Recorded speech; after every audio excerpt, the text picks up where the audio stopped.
look at these Satanists. What are they up to? These horrible occult people. They're probably, God knows what they're doing. And then they're just going to be confronted with Uma Musume Pretty Derby Party Dash. Not the special edition, mind you. I got the basic edition. It was only $14. That would be a truly horrifying fate, I believe, for anyone who was to find themselves at my channel. All right, so let's get into it.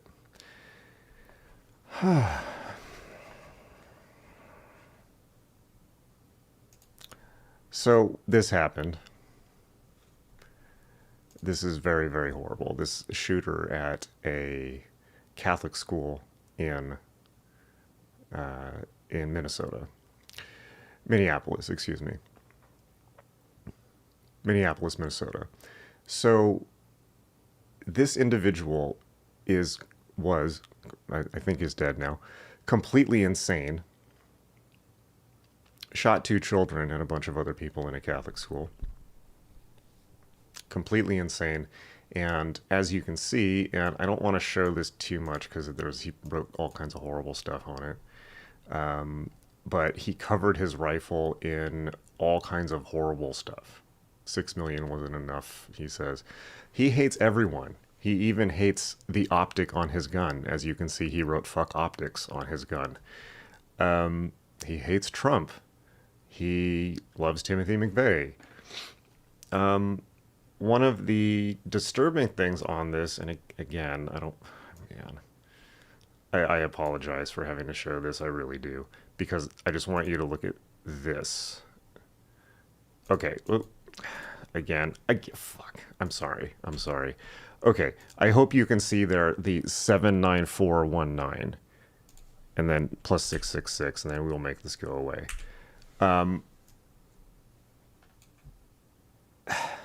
That might be one of those Discord servers, right?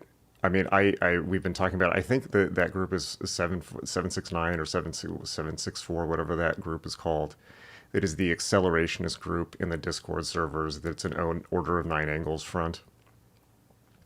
And they are accelerationists, and they just want to destroy society, and they do all kinds of horrible things, including terrorism and pedophilia, and they basically, yes, they're ultra nihilist, and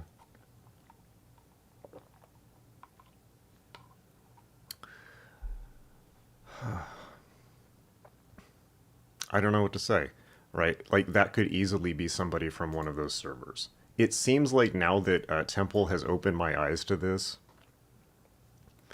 that it looks, I see it everywhere now. Like, every time there's a mass shooting, like there have been mass shootings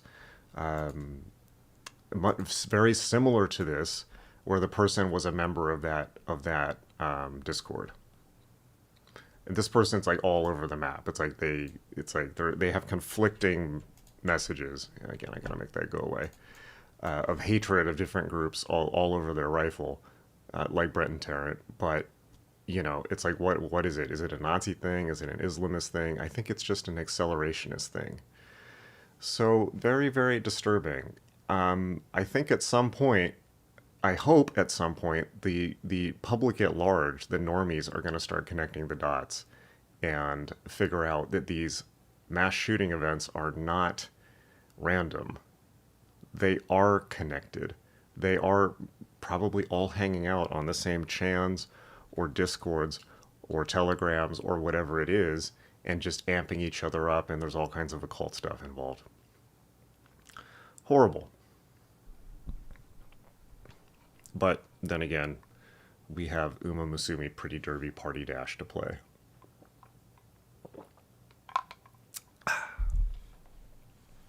Occultology says, so their answer is to become the most monstrous thing in other people's experiences. I think it's more than that. The point of accelerationist groups like 769 or whatever they're called is to destroy everything. I mean, that's what they're into, because they're nihilist scumbags, right? They're evil people. So let's just make sure when the normies start figuring this out, it doesn't start at some type of other like they don't start tarnishing like all alternative spirituality people or occult people with this, because that would be awful. These people are barbarians, right? 769. These are barbarians destroying America from within, because barbarian is a state of mind. Bear that in mind as we get into why Rome fell. So today I'm gonna be doing and 764. There we go. So today I'm going to do a reading from one of the greatest historians ever, perhaps the greatest historian, Will Durant. Will and Ariel Durant. He did this one himself. He did many of the others with his wife Ariel Durant. They spent their entire life as a married couple, from very young, writing the entire history of the world. And they got from the dawn of civilization all the way up to Napoleon. Thomas says, didn't 764 originate with the Order of Nine Angles? Yes, they did. They're a Satanist accelerationist project. David Myatt. And they're associated with James Mason and Siege and all that retardedness. So this book was written in 1944. So it's from before, it's a narrative lyrical form of history. And it is not really anything like modern history, which is very much is much more academic and is also very post-structuralist. And modern history tends to be about breaking down or challenging or problematizing master narratives, right? You don't get this idea that there's one story to history anymore, right? Now it's multiplicity and all that, and that's great, right? Because now we have views of history that were never considered before. But in that, somehow, we've lost the big picture, and Will Durant is great for getting the big picture back, even if he's working on 1930s, 1940s, 1970s data. And so some of his stuff is likely out of date academically, but what a writer. So this is the third volume of his massive 10 to 11 volume history of the world called The Story of Civilization, which I've read some of, but have all of. And the third volume is Caesar and Christ, which is, it's about Rome, right? So Caesar and Christ, the two most important figures of Roman history. And I'm just going to read you the very end, which is just a few very, very nice pages on why Rome fell. Now, bear in mind, there's a lot of language in here that is old, and that probably is going to sound odd to modern ears. And I mean, this is not politically correct, right? So, and he uses a lot of language of his time that was not considered offensive at that time. For instance, saying Orientals and things like that. I urge you to just listen with open ears, because there's nothing in here that he's saying that is racist in any way.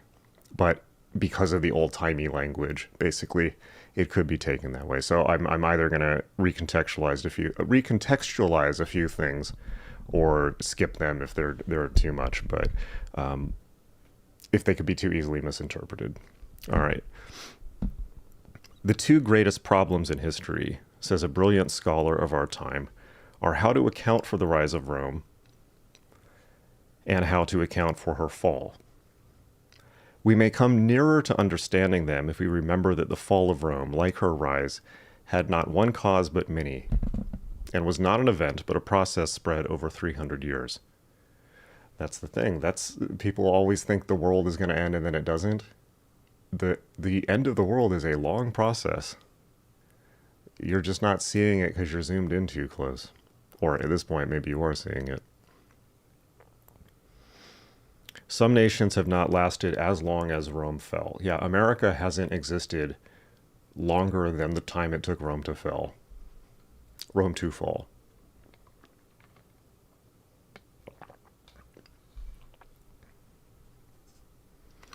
A great civilization is not conquered from without until it has destroyed itself within. The essential causes of Rome's decline lay in her people, her morals, her class struggle, her failing trade, her bureaucratic despotism, her stifling taxes, her consuming wars. Christian writers were keenly appreciative of this decay.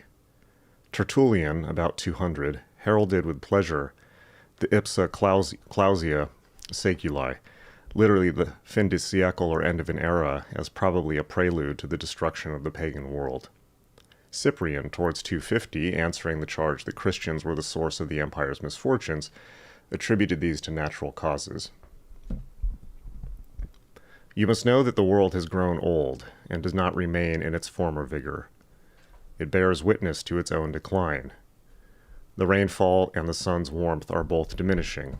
The metals are nearly exhausted. The husbandman is falling in the fields.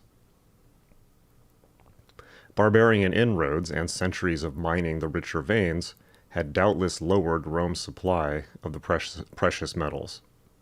In central and southern Italy, deforestation, erosion, and the neglect of irrigation canals by a diminishing peasantry and a disordered government had left Italy poorer than before. The cause, however, was no inherent exhaustion of the soil, no change in climate, but the negligence and sterility of harassed and discouraged men.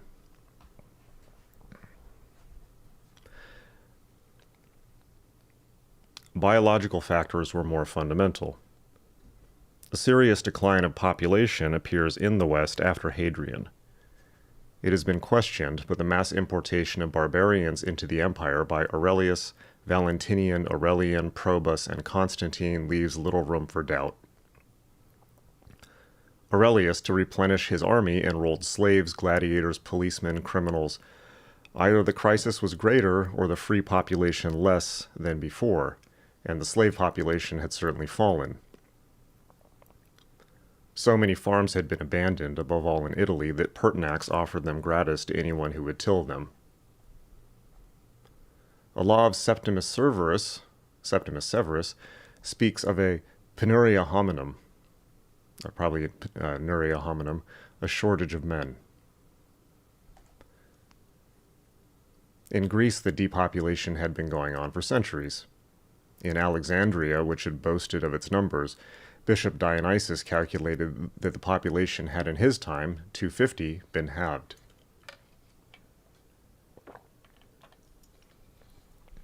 He mourned to see the human race diminishing and constantly wasting away. Only the barbarians and the Orientals were increasing, outside the empire and within. So in this context, Orientals simply means people, it's capitalized, it simply means people from the Orient, meaning the eastern part of the world. What had caused this fall in population? Above all, family limitation. Practiced first by the educated classes, it had now seeped down to a proletariat named for its fertility. By AD 100, it had reached the agricultural classes, as shown by the use of imperial alimenta to encourage rural parentage. By the 3rd century, it had overrun the western provinces and was lowering manpower in Gaul. Sexual excesses may have reduced human fertility. The avoidance or deferment of marriage had a like effect, and the making of eunuchs increased as Oriental customs flowed into the West. Plantianus, praetorian prefect, had 100 boys emasculated, and then gave them to his daughter as a wedding gift. Second only to family limitation as a cause of lessened population were the slaughters of pestilence, revolution, and war. Epidemics of major proportions decimated the population under Aurelius, Gallienus, and Constantine. In the plague of 260 to 65, almost every family in the empire was attacked. In Rome, we are told, there were 5,000 deaths every day for many weeks. The mosquitoes of the Campagna were winning their war against the human invaders of the Pontine marshes, and malaria was sapping the strength of rich and poor in Latium and Tuscany. The holocausts of war and revolution, and perhaps the operation of contraception, abortion, and infanticide, had a dysgenic as well as a numerical effect. The ablest men married latest, bred least, and died soonest. The dole weakened the poor, luxury weakened the rich. The dole weakened the poor, luxury weakened the rich, and a long peace deprived all classes in the peninsula of the martial qualities and arts. The Germans, who were now peopling North Italy, my ancestors, and filling the army, were physically and morally superior to the surviving native stock. If time had allowed a leisurely assimilation, they might have absorbed the classic culture and reinvigorated the Italian blood. So what he's saying there would be considered racist by today's standards, but it is not meant in that way. He's basically just saying that there's intermingling of people. But time was not so generous. Moreover, the population of Italy, and I myself am mingled German-Italian, so I'm happy about that. Moreover, the population of Italy had long since been mingled with Oriental strains physically inferior, though perhaps mentally superior, to the Roman type. The rapidly breeding Germans could not understand the classic culture, did not accept it, did not transmit it. The rapidly breeding Orientals were mostly of a mind to destroy that culture. The Romans, possessing it, sacrificed it to the comforts of sterility. Rome was conquered not by barbarian invasion from without, but by barbarian multiplication from within. Moral decay contributed to the dissolution. The virile character that had been formed by arduous simplicities and a supporting faith relaxed in the sunshine of wealth and the freedom of unbelief.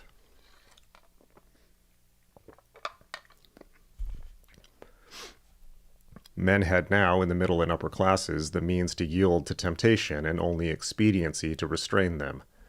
Urban congestion multiplied contacts and frustrated surveillance. Immigration brought together 100 cultures whose differences rubbed themselves out into indifference. Moral and aesthetic standards were lowered by the magnetism of the mass, and sex ran riot in freedom while political liberty decayed.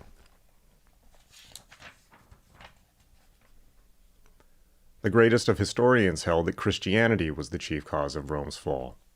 For this religion, he and his followers agreed, had destroyed the old faith that had given moral character to the Roman soul and stability to the Roman state. Yes, a faith full of magic and ritual and gods and goddesses and spirits and so forth. Rome was very magical. It had declared war upon the classic culture, upon science, philosophy, literature, and art. It had brought an enfeebling Oriental mysticism into the realistic stoicism of Roman life. It had turned men's thoughts from in modern terms, I actually really like stoicism. It's basically people turned away from reality to be hippies.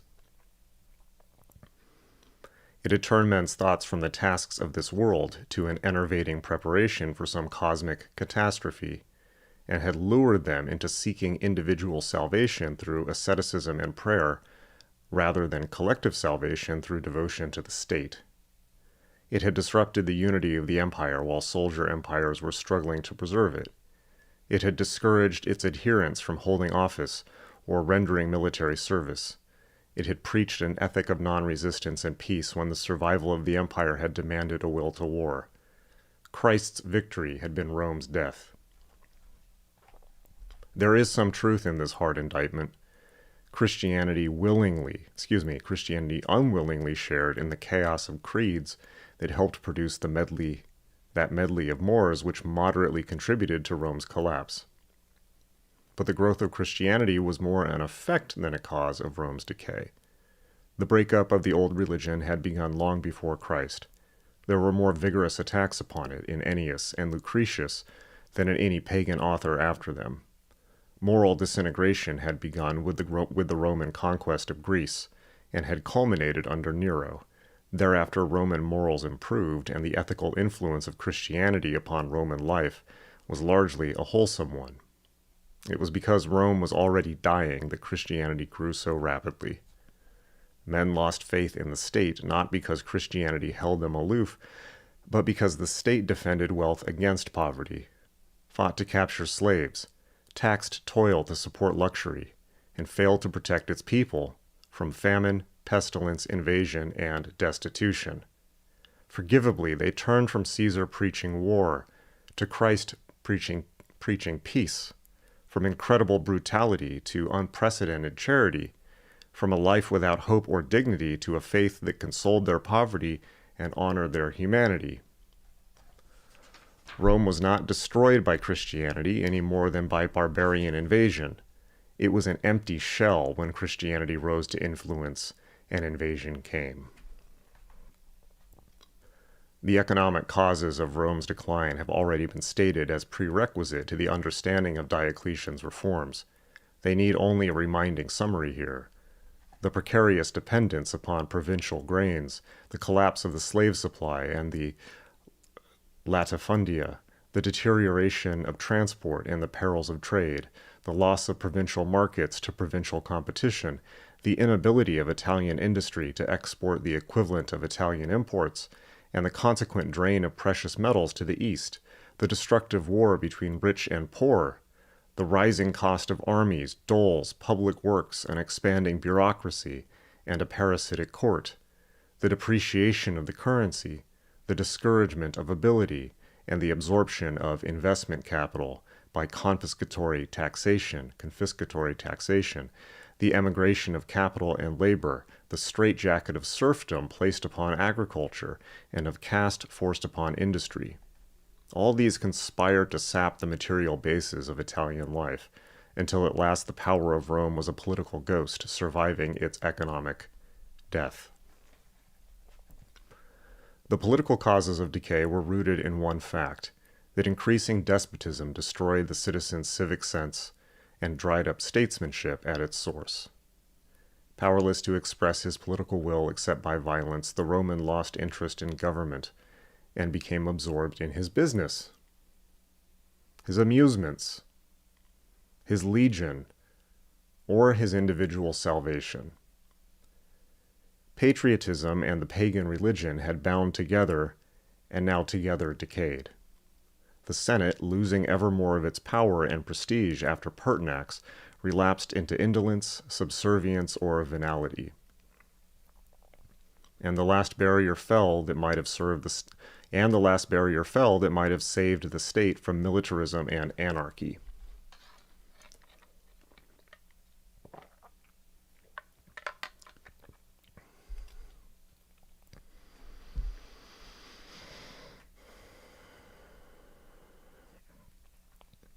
Local governments, overrun by imperial correctores and exactores, no longer attracted first-rate men.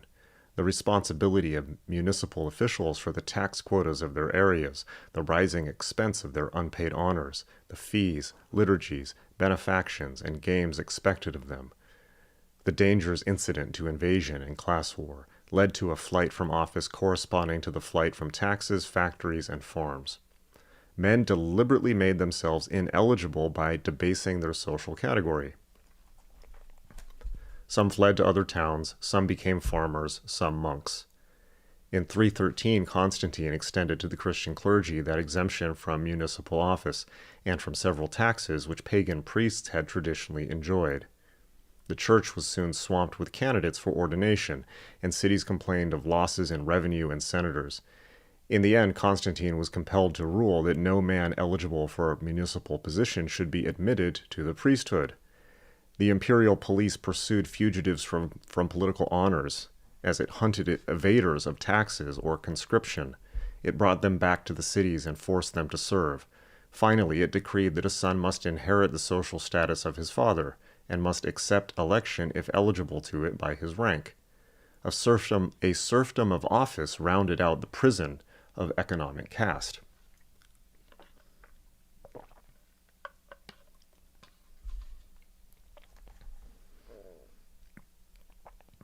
Gallienus, fearing a revolt of the Senate, excluded senators from the army. As martial material no longer grew in Italy, this decree completed the military decline of the peninsula. The rise of provincial and mercenary armies, the overthrow of the Praetorian Guard by Septimius Severus, the emergence of provincial generals, and the capture of the imperial throne, destroyed the leadership, even the independence of Italy, long before the fall of the empire in the west. The armies of Rome were no longer Roman armies. They were composed chiefly of provincials, largely of barbarians. They fought not for their altars and their homes, but for their wages, their donatives, and their loot. They attacked and plundered the cities of the empire with more relish than they showed in facing the enemy. Most of them were the sons of peasants who hated the rich, and the cities as exploiters of the poor in the countryside, and as civil strife provided opportunity, they sacked such towns with a thoroughness that left little for alien barbarism to destroy. When military problems became more important than internal affairs, cities near the frontiers were made the seats of government. Rome became a theater for triumphs, a showplace of imperial architecture, a museum of political antiquities and forms. The multiplication of capitals and the division of power broke down the unity of administration. The empire, grown too vast for its statesmen to rule or its armies to defend, began to disintegrate. Left to protect themselves unaided against the Germans and the Scots, Gaul and Britain chose their own imperatores and made them sovereign. Palmyra seceded under Zenobia, and soon Spain and Africa would yield almost unresisting to barbarian conquest. In the reign of Gallienus, 30 generals governed 30 regions of the empire in practical independence of the central power. In this awful drama of a great state breaking into pieces, the internal causes were the unseen protagonists. The invading barbarians merely entered where weakness had opened the door, and where the failure of biological, moral, economic, and political statesmanship had left the stage to chaos, despondency, and decay. Externally, the fall of the Western Roman Empire was hastened by the expansion and migrations of the Xingnu, or Huns, in northwestern Asia. Defeated in their eastward advance by Chinese armies and the Chinese Wall, they turned westward, and about AD 355 reached the Volga and the Oxus. Their pressure forced the Sarmatians of Russia to move into the Balkans. The Goths, so harassed, moved again upon the Roman frontiers.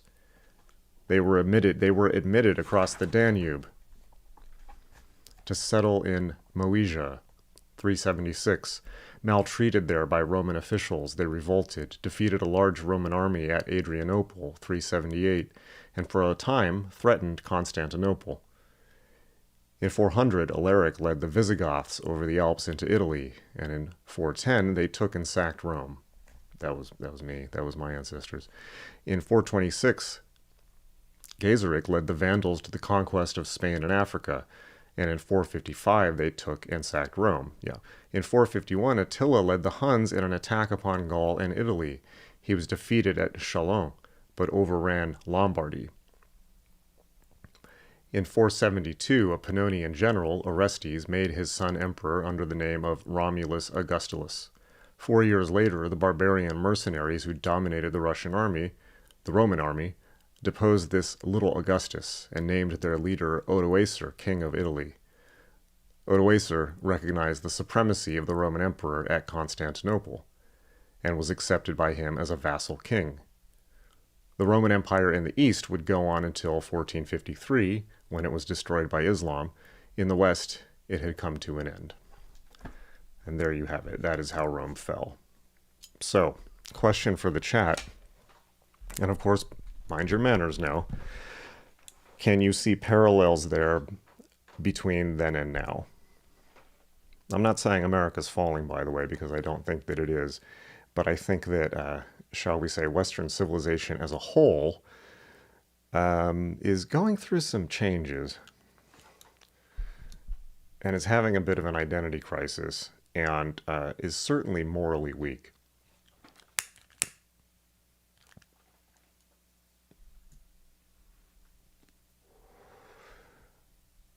Let me look through the comments. Uh-oh, people have been misbehaving in the comments. Thank you, Temple. Today was a slow news day, so I apologize for breaking our normal format, although we did yesterday also. But other than the very sad shooting, which of course I don't want to dwell on too much because it sucks and it's depressing, and he had horrible things written on his rifle, not a whole lot's going on, even in science. It's Wednesday.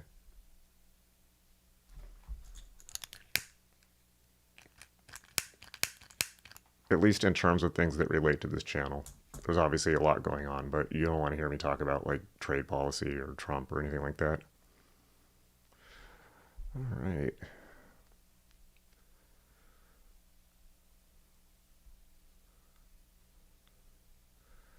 Yeah. Rome Rome never fell, according to PKD Philip K. Dick. Yeah, if anyone on the chat has not read Valis, you owe it to yourself to read that book. Yesterday we watched James Lindsay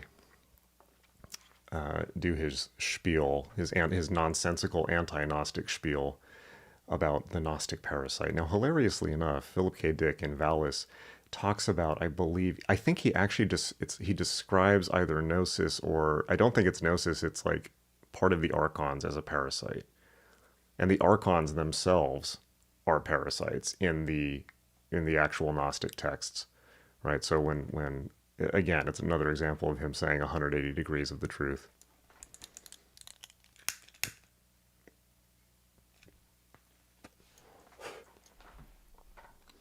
But you have to counteract that with real gnosis. And my contention is you can get the juice of Gnosticism more from that book in many ways than studying scholarly texts about Gnosticism or things like that, although not as much as the actual texts themselves. So Valis by Philip K. Dick is a modern Gnostic scripture. I don't think anyone would debate me on that, although I'd be happy to. And in that book, what Philip K. Dick records a spiritual experience. He's a great science fiction writer. He made his living writing science fiction books when he could still do that. That meant he had to write at least a book a year, sometimes more, sometimes 3 books a year or more.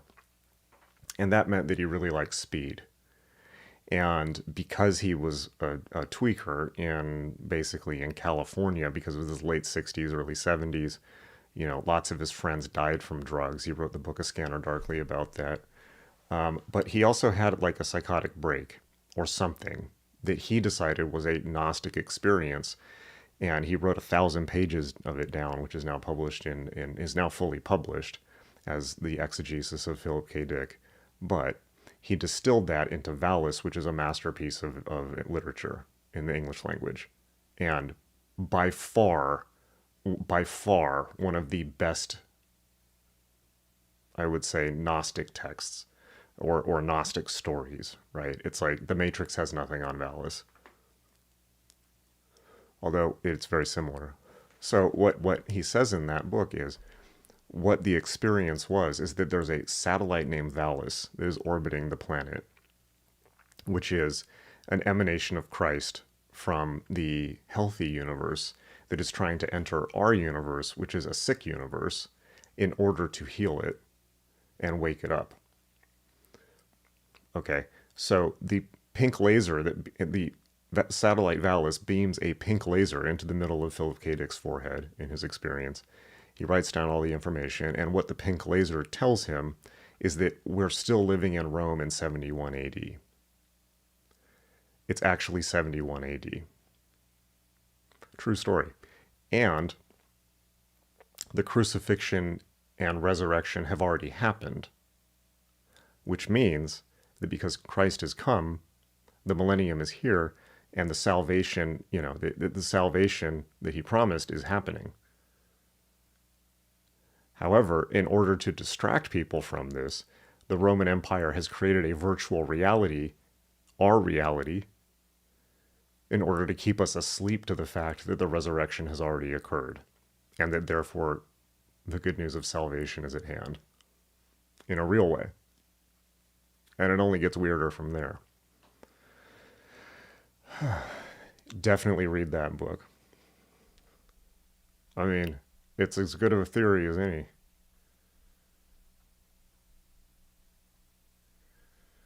Yeah. Just watched Esoterica's vid on the historical Jesus, great companion piece this reading. I have a lot of respect for Esoterica. I've never met him. I would love to meet him. I have a tremendous amount of respect for him. And I actually did not know that he had a YouTube channel until recently. I know of him because of reading his academic writing on John Dee. He wrote, I think, in my opinion, the best the best take on what happened. I mean this for real. I'm not. This is not hyperbole. Because I had to go through. I literally read everything ever written about Dee to do that book. So I read all the other scholarly takes on what had happened, and his, James Justin Sledge, his real name. His was the best by far.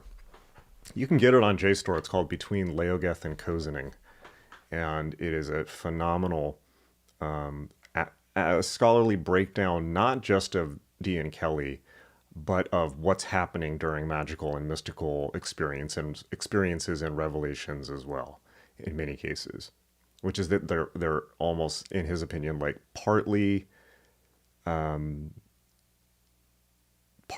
could be caused by mental illness, could be caused by fraudulence, could be caused by being people being too willing to believe, could actually be caused by the supernatural, but in his view is probably caused by all of them simultaneously, and a couple other factors. It's a great article. So yeah, I dig his stuff a lot. It's cool he's so successful on YouTube.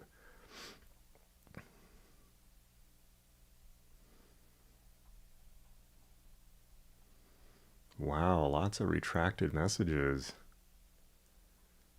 Yes, O9A's Order of Nine Angles whole thing is harming children, and the same as 764. So there's nothing there for you.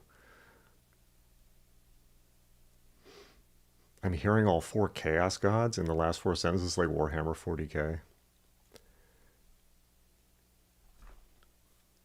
Yeah, eyeball Rome if you want to, all around the world. Well, there you go. It's all the virtual reality of the Roman Empire.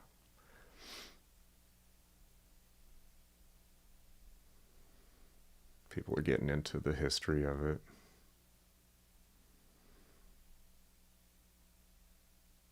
The sledgehammer. Oh, that's great. James Justin Sledge. Have I seen Esoterica's thing about Paul or Saul during Merkaba magic when he met Christ? No, I have not seen that.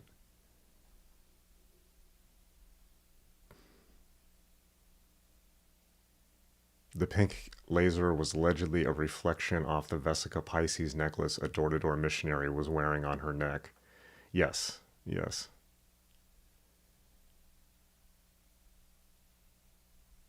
I have another wild story about Valis. So because somebody mentioned that it's actually a trilogy. This is like deep occult lore. We're doing story time with Jason today, apparently. This is from my life.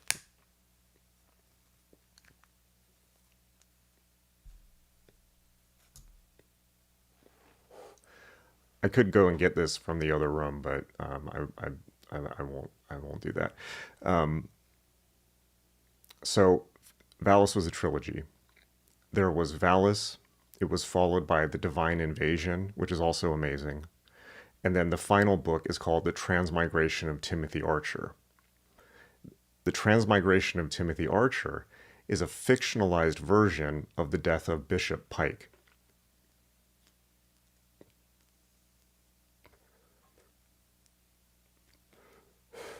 So Bishop Pike was, I think James Pike, right? Bishop James Pike was obviously a Christian leader in the 60s whose daughter died. And when his daughter died, he, as can happen with people, William Shatner is another example, went on a big spiritualism kick, looking for any way he could to contact her. And he wrote a book about it called The Other Side. And he investigated everything, and I'm sure this was controversial. It was the '60s, right? But I'm sure this was controversial with the church. So this continued his search into spirituality until the early '70s, when he drove out into, I believe, the middle of the Dead Sea, looking for remnants of, I think he was looking for following something in the Nag Hammadi codices, or he was looking for some type of Gnostic archaeological thing. And he, for some reason, thought he would immediately find it because he drove out into the desert with nothing except a not totally full bottle of Coke. and then proceeded to, he and his companion proceeded to, of course, die of thirst in the heat because they got lost. And then they had like even the radiator fluid. I mean, it's like they had nothing to drink. Okay. So the Transmigration of Timothy Arthur is a retelling of this, and it's probably it's a very personal and touching book. So I was reading this my freshman year of college at UC Santa Cruz, and this is when I was in peak magic. I mean, I would do magic in the dorm rooms even and freak people out. There's some hilarious stories about it if we get into it. And so I was reading this in freshman year, and I went to the local college. There's different colleges in UC Santa Cruz, so I went to the library next to mine, and the first thing I see on the shelf is a copy of The Other Side by Bishop Pike. I take it off the shelf, I open it, and it's signed by him. No shit.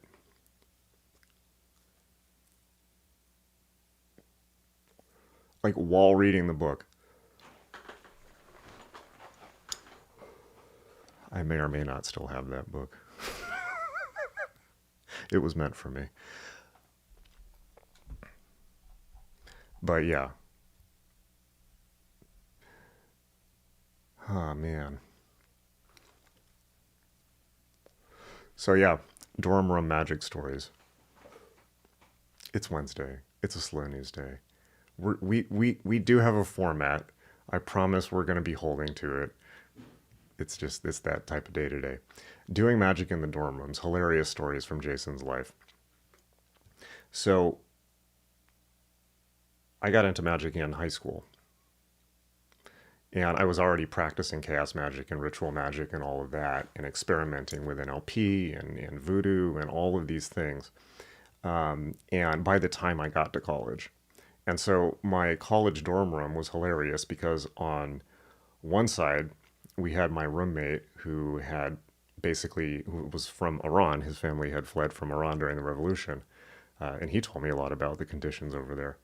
But he had on his wall like posters of Iranian rugby teams and lots of empty bottles because like he was stacking up he was a bro and he was stacking up all of the bottles of alcohol that he had been drinking in his life.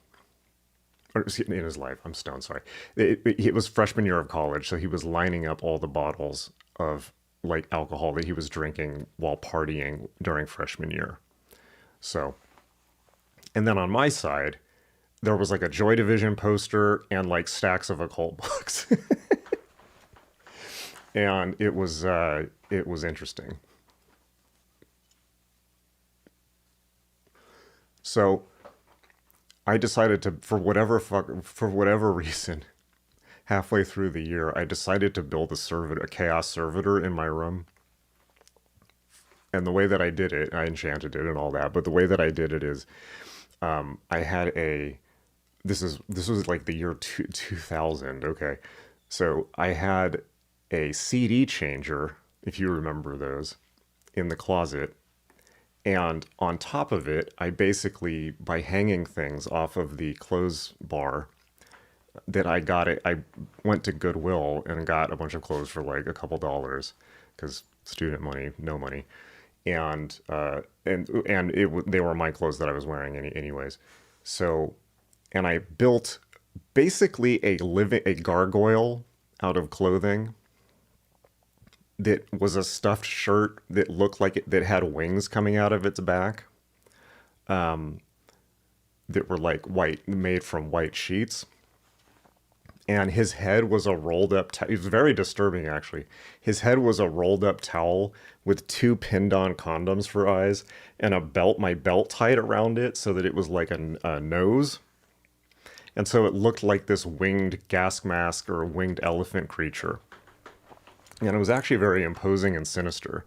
But what it was for, the magic part was, I turned it into a divination servitor.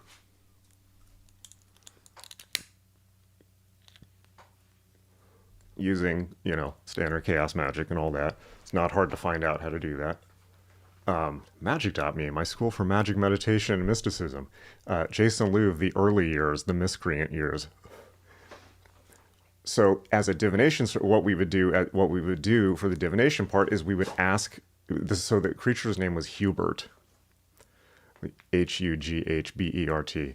So we would ask Hubert. So Hubert, you were supposed to ask it, Hubert, XYZ.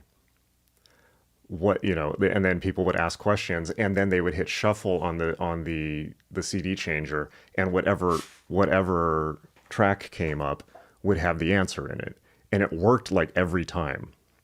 And so basically we were sitting around, not too different from this, like smoking weed and drinking and like partying while asking Hubert questions. And for whatever reason, the rest of the dorm was really into it, right? I didn't tell them the magic part.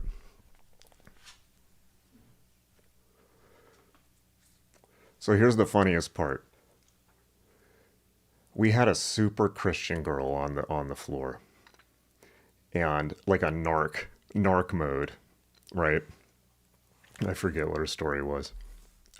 She was nice and all of that, right? But she was probably in the wrong. She was actually there to study, and was, very Christian and all that. So that's her path, man.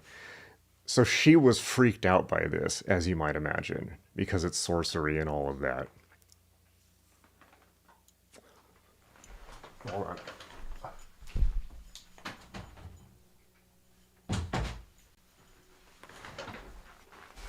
Charlie was Charlie was trying to get out. So yeah. So we had all these different CDs in it. So this girl was freaked out by this, and she made a big deal of saying it was ridiculous, and she didn't believe in it, even though she was clearly freaked out by it. So I said, "Oh, I don't remember her name. Oh, well, if it's not real, then there'll be no harm in trying it. Will there? Already." I've been the same person since I was a teenager. Basically, I haven't changed. So it's like, there'll be no harm in it, will there? Yeah, don't scare the normies. Don't do this. And so she's like, okay, fine, because she basically got peer pressured into doing it, because there was a bunch of people. There was like a ton of people in the room. So this is what happened. She goes up to the servitor, Hubert, says, "Hubert, are you real?" And a little freaked out and hit, but like in a sneering, mocking way, and hits the shuffle button. The song that comes up is Eminem's, and right out of the gate, it's, a lot of people ask me stupid fucking questions. And she, I shit you not, ran out of the room screaming. I shit you not. And we were laughing so hard. So that's my miseducation and wasted youth.